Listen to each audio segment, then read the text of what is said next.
Hi, this is Ben. This is Adrian. This is Chris. This is Lisa, and you're listening to the Wood-Fired Oven Podcast with Mark Gostin.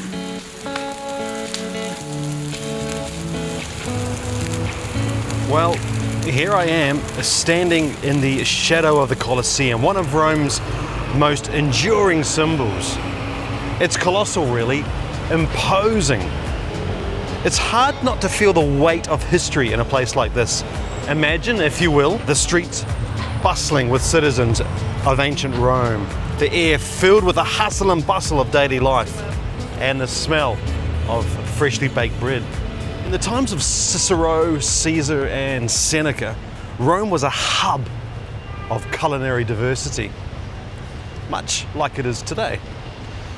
The Roman diet was a reflection of both the empire's wealth and its connectivity. Grains, olives, and grapes form the dietary staples, supplemented by a variety of cheeses, fruits, and vegetables from across the empire. But let's not forget the bakers, the unsung heroes of the Roman diet, the pistrina. It's Latin for bakeries of the ancient Rome. These were sophisticated operations.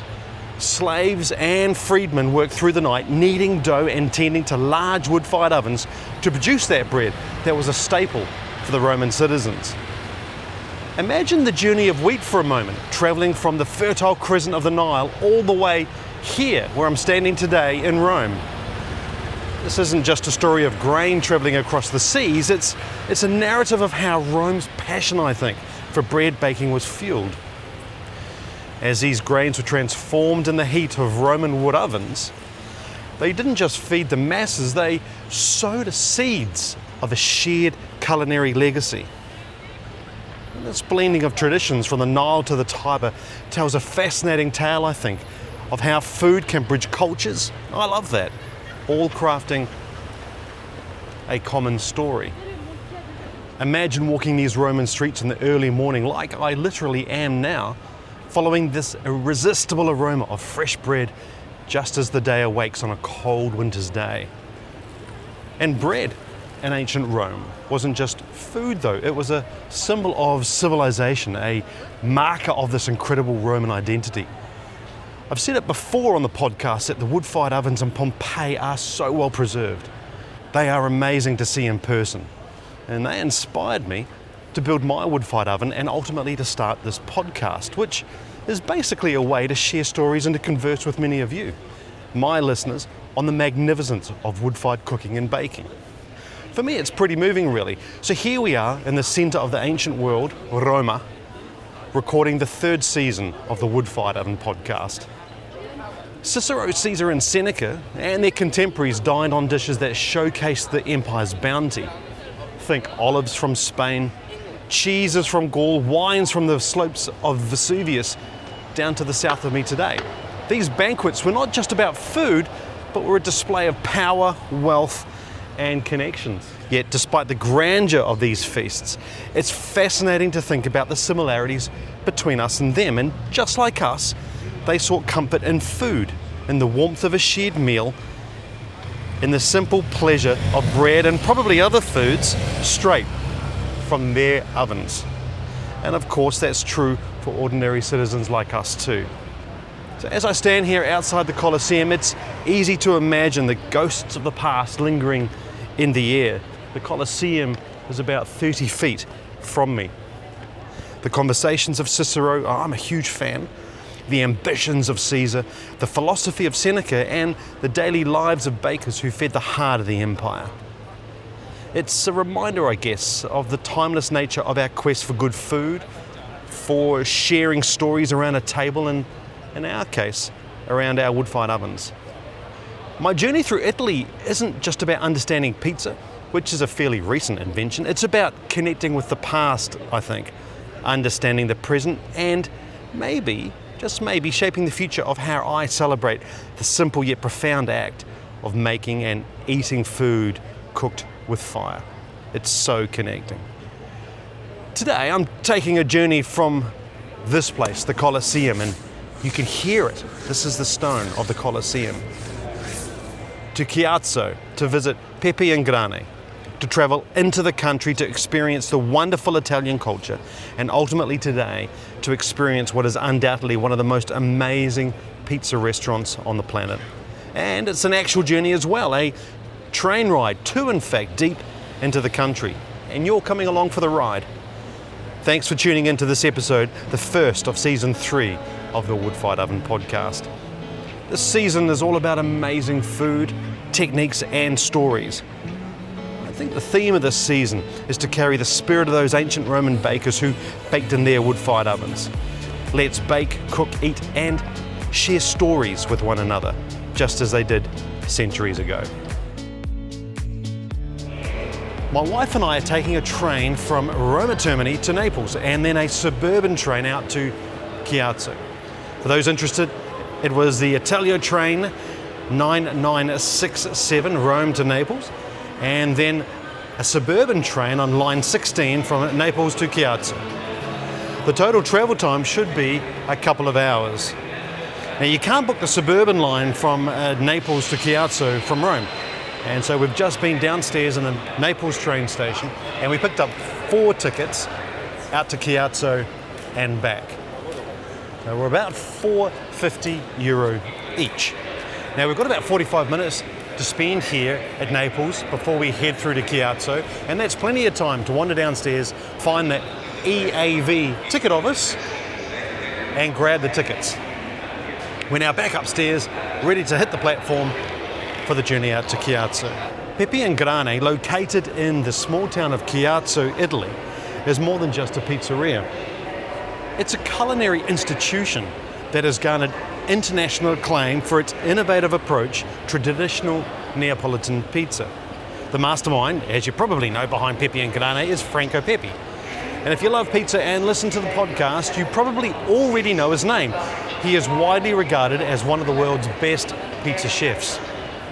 His dedication to the craft of pizza making combines traditional techniques with a commitment to high quality, locally sourced ingredients. An interesting story. Before establishing Pepe and Grani, Franco Pepe was involved in the family's pizzeria, which was well regarded in its own right.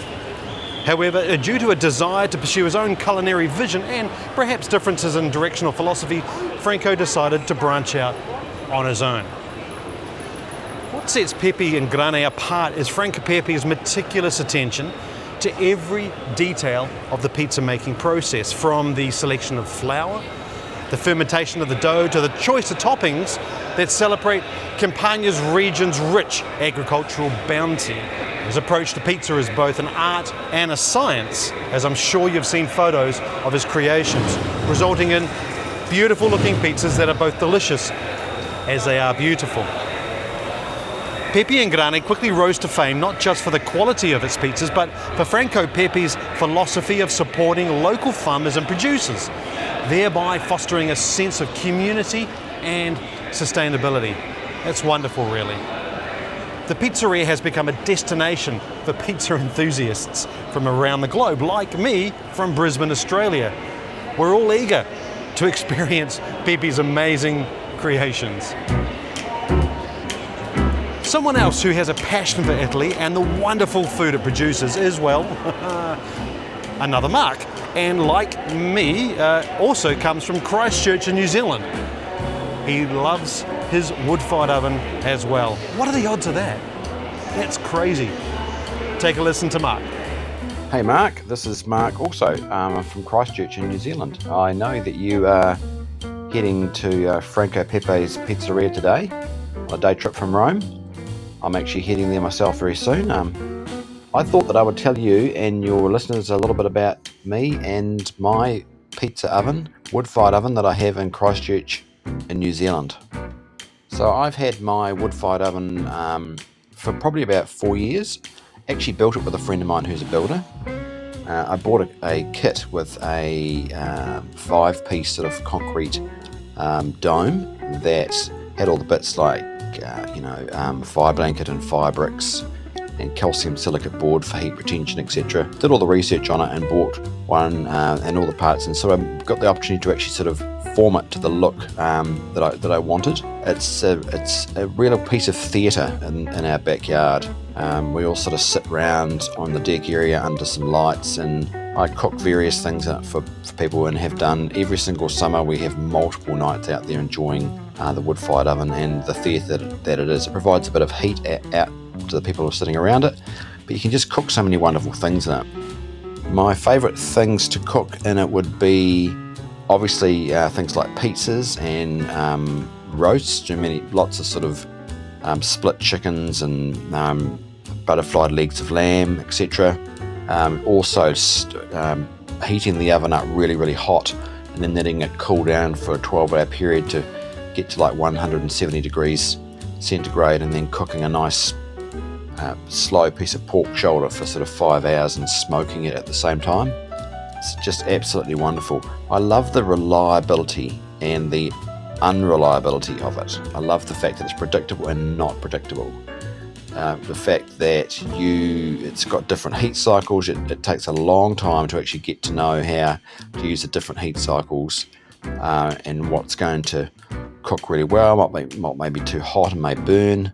There's just so many things about it that are absolutely fantastic.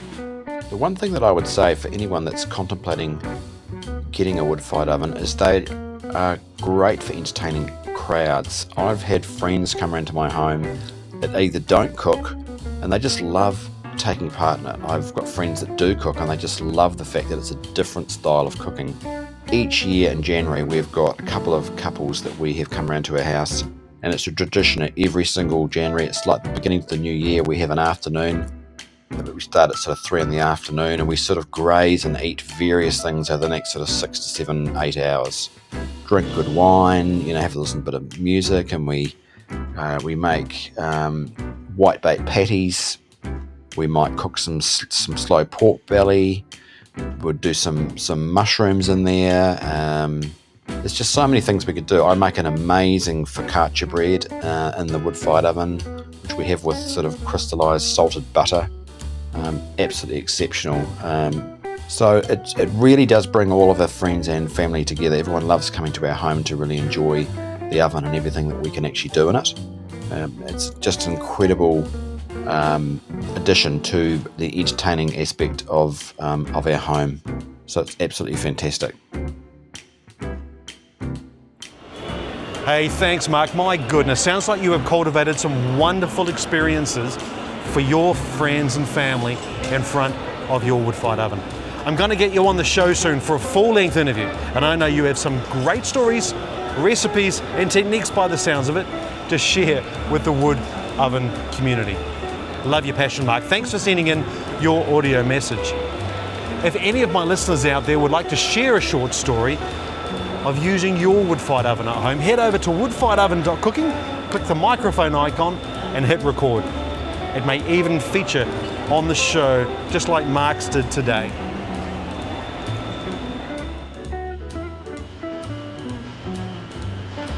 So a little tip for the uninitiated. When you get your ticket to come onto a regional train in Naples, you've got to get it stamped at a small green machine before heading out onto the platforms. Look for the small green Trent Italia stamp machines, slide in your ticket, slide it to the left, and it will imprint a stamp onto it. Then you can take it up to the guys at the platforms and get access out to the trains. I'll catch you again in Caiazzo.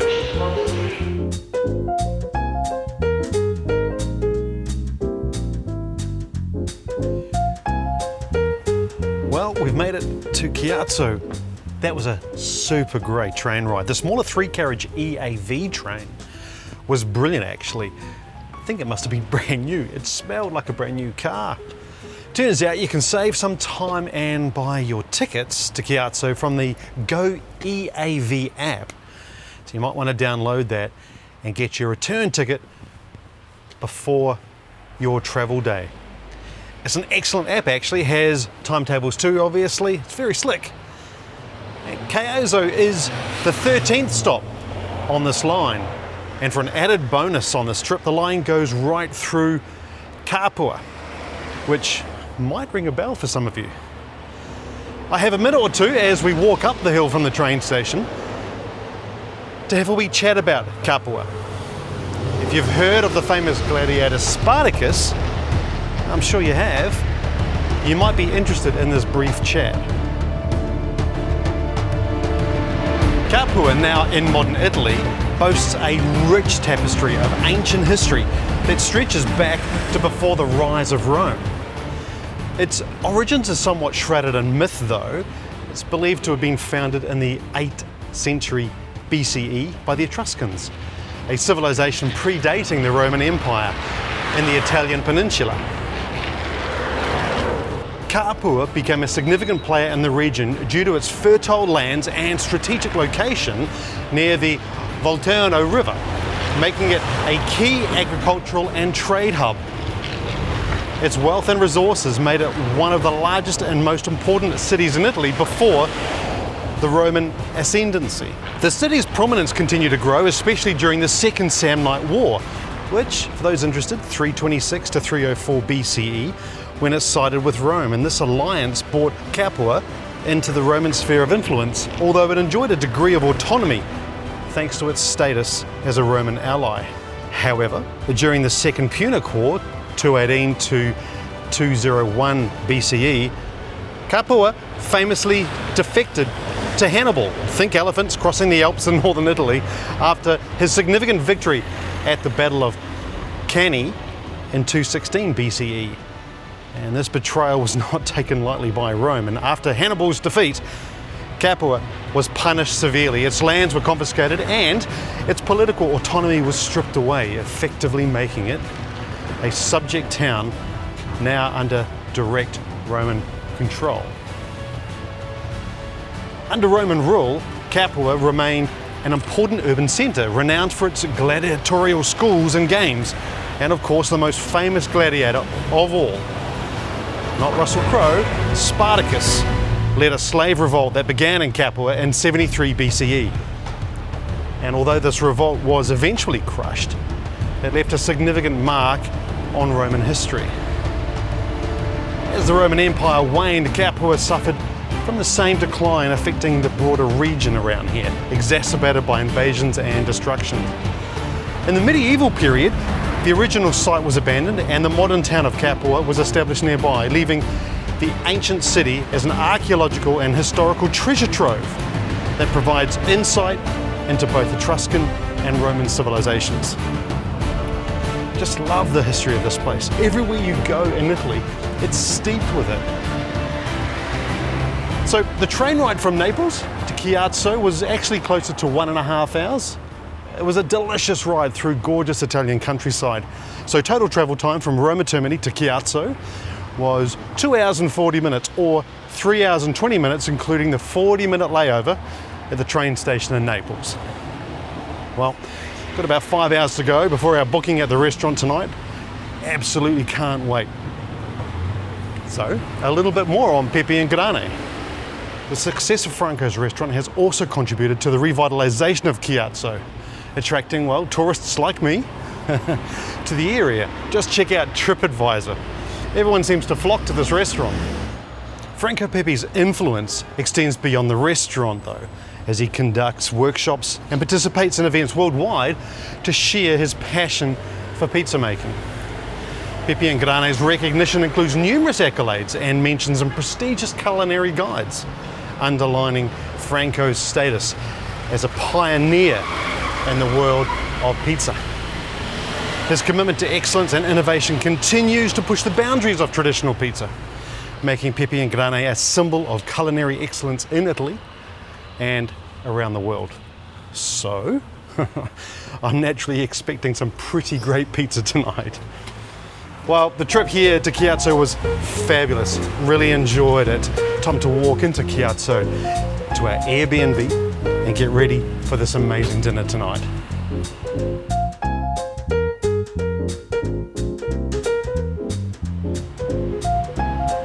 During the mid-afternoon, I wandered around Caiazzo, wandering past ancient castle ruins. It's notably quiet, a mid-afternoon calm when shops and cafes take their break. The allure of this town is immediate, with its snug cobblestone lanes and vivid painted facades epitomizing the quintessential Italian town vibe. Perched on a hill here, Caiazzo lays out beautiful panoramic views of the valley below, showcasing this gorgeous, lush Italian countryside. Getting lost a few times in these alleyways becomes a highlight of my walk, each turn revealing more of this picturesque town. On my wander, I stumble across Pepe and Grani. Finally, it's tucked away in a narrow alley, its pale yellow walls blending yet standing out, promising a unique dining experience in about 3 hours' time, with its hidden rooftop dining area just visible from the alley below. The townsfolk are notably warm. As we admired the view towards a mountain in the distance, an elderly woman engages us in Italian, pointing out Monte Bello, or beautiful mountain. I think tourists like us to this town are easy to spot, but the locals certainly are making us feel right at home. Hunting for Osteria Pizzeria Pepe, the original family business, turns out to be a little adventure and a bit of a walk, with Apple Maps leading us very well astray. Finally, we spot it though, set against the backdrop of some gorgeous trees and park benches in the town's ancient section. As 4 p.m. rolls around, Caiazzo starts to come back to life. The clatter and the buzz of restaurants preparing for the evening meal can be heard as you wander past their doors. Most restaurants are readying to open at 6:30 in the evening. Despite its small size, Caiazzo buzzes with activity, and you can hear that behind me. With traffic picking up around the town's edges, a reminder of the lively atmosphere that envelops this charming, gorgeous spot.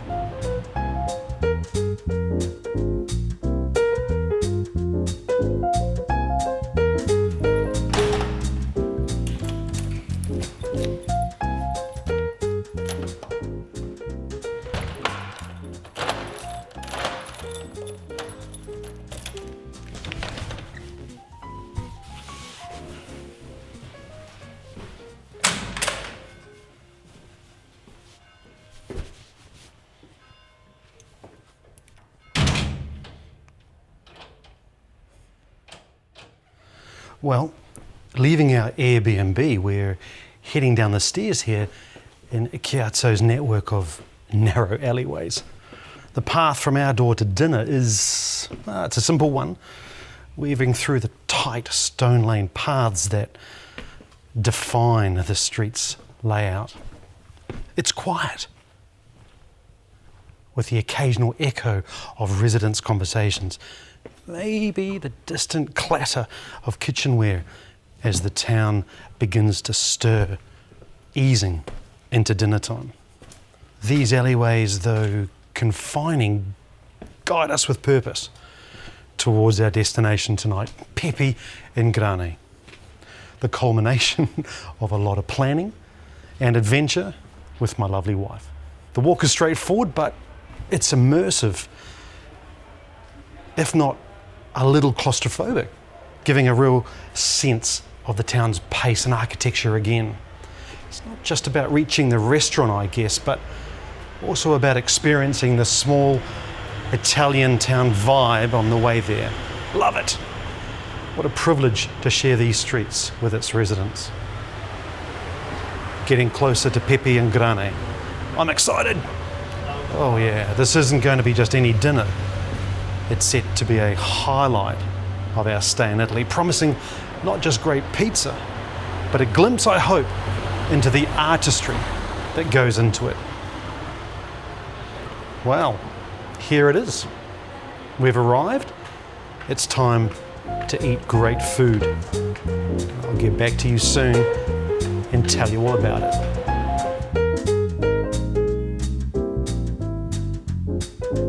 In the heart of Caiazzo, under this welcoming roof behind me, Pepe in Grani.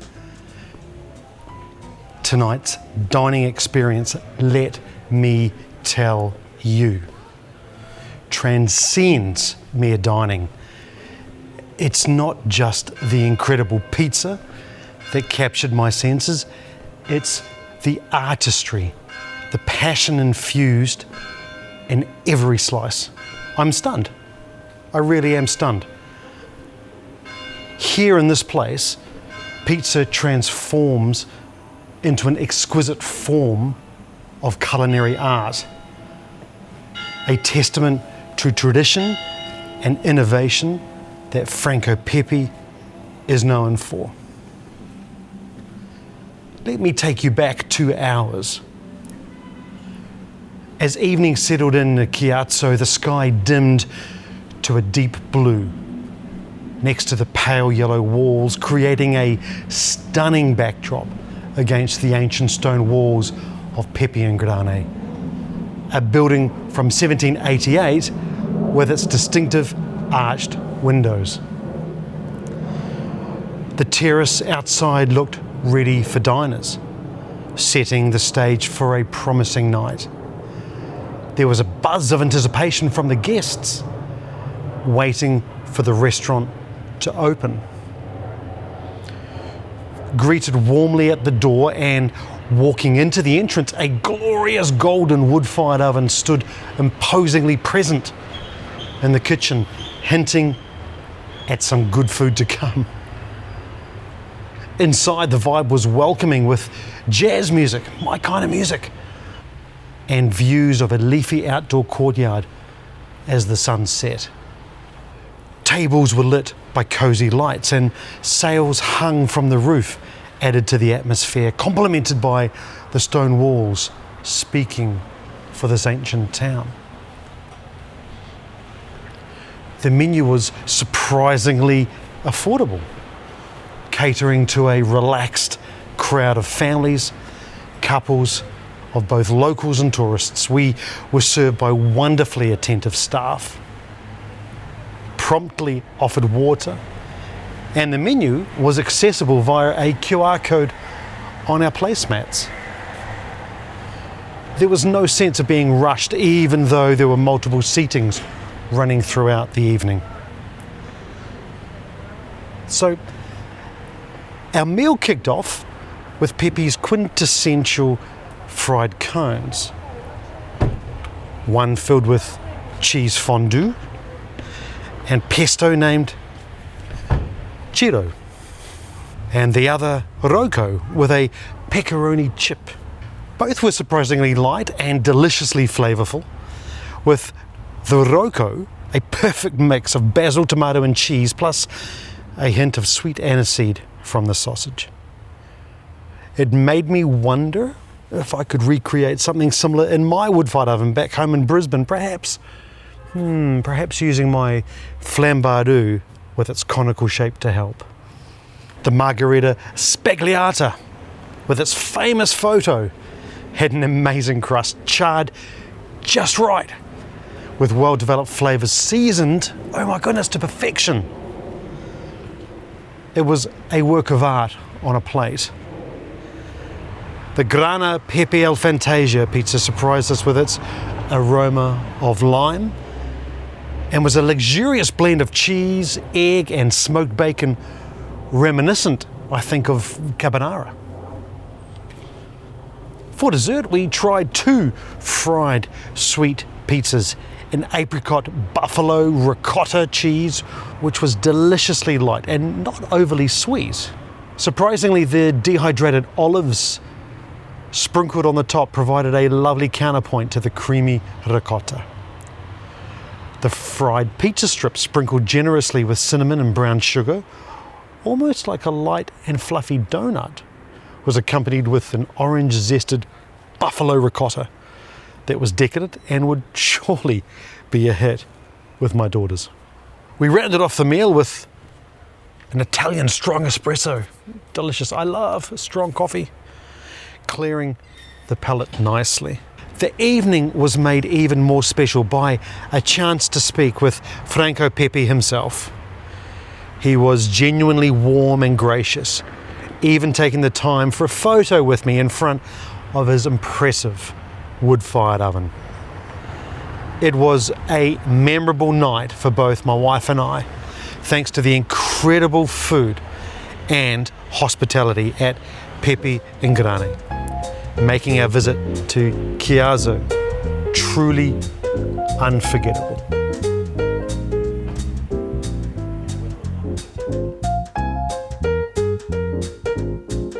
Well, good morning all. It is the following morning here in Caiazzo. Dining at Pepe and Grani last night, I'm reminded of the integral role food plays in bringing people together. Case in point, I dined last night with my wife Rachel. A wonderful privilege to be together. We recently celebrated our 30th wedding anniversary. I'm also reminded about the essence of the 4 F's.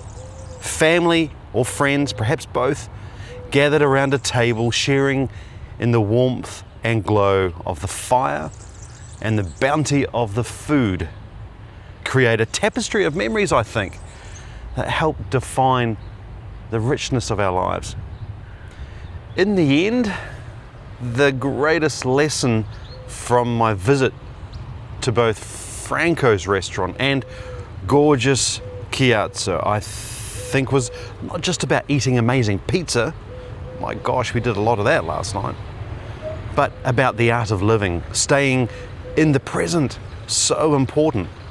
The 4 F's, family, friends, fire and food, are the pillars of a life well lived.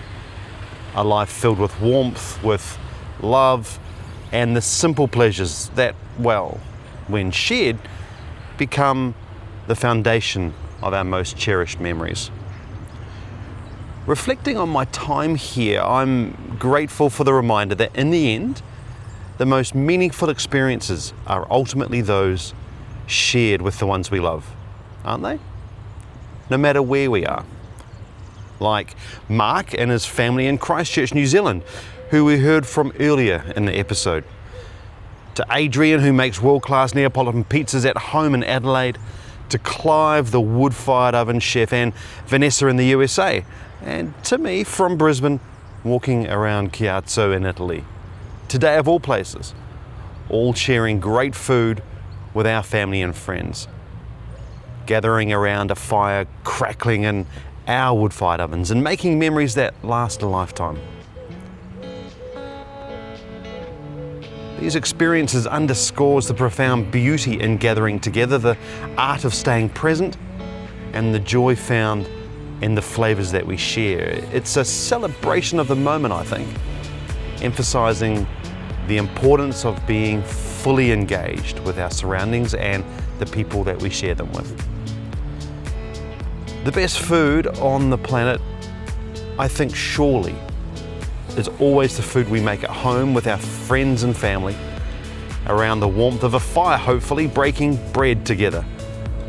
As we indulge in the shared meals, we weave a rich narrative of life's simple yet profound joys, reinforcing the timeless value of community, connection, and the enduring warmth of shared culinary experiences. This is the essence of our gatherings, a reminder to savor each moment, each bite with gratitude, drawing closer not only to our loved ones, but also to the global community which we are all a part of. Thanks for joining me in Caiazzo on this episode of the Wood-Fired Oven Podcast. A special thanks to Franco Pepe and the team at Pepe and Grani for making this a night to remember. Just magnificent. If you've found inspiration or reflection in today's episode here from Caiazzo, Italy, please share your wood-fired oven journey with me. Head over to woodfiredoven.cooking and click the microphone icon at the bottom right of any page and leave a voice message under 5 minutes sharing your story. And just like we heard from Mark today, your story has the potential to inspire our wood-fired oven community in an upcoming episode. Let's continue to share and grow together in this delicious, inspiring wood-fired oven adventure we find ourselves in. Your voice is the most important ingredient. It really is. Stay safe, have fun, and go cook with fire.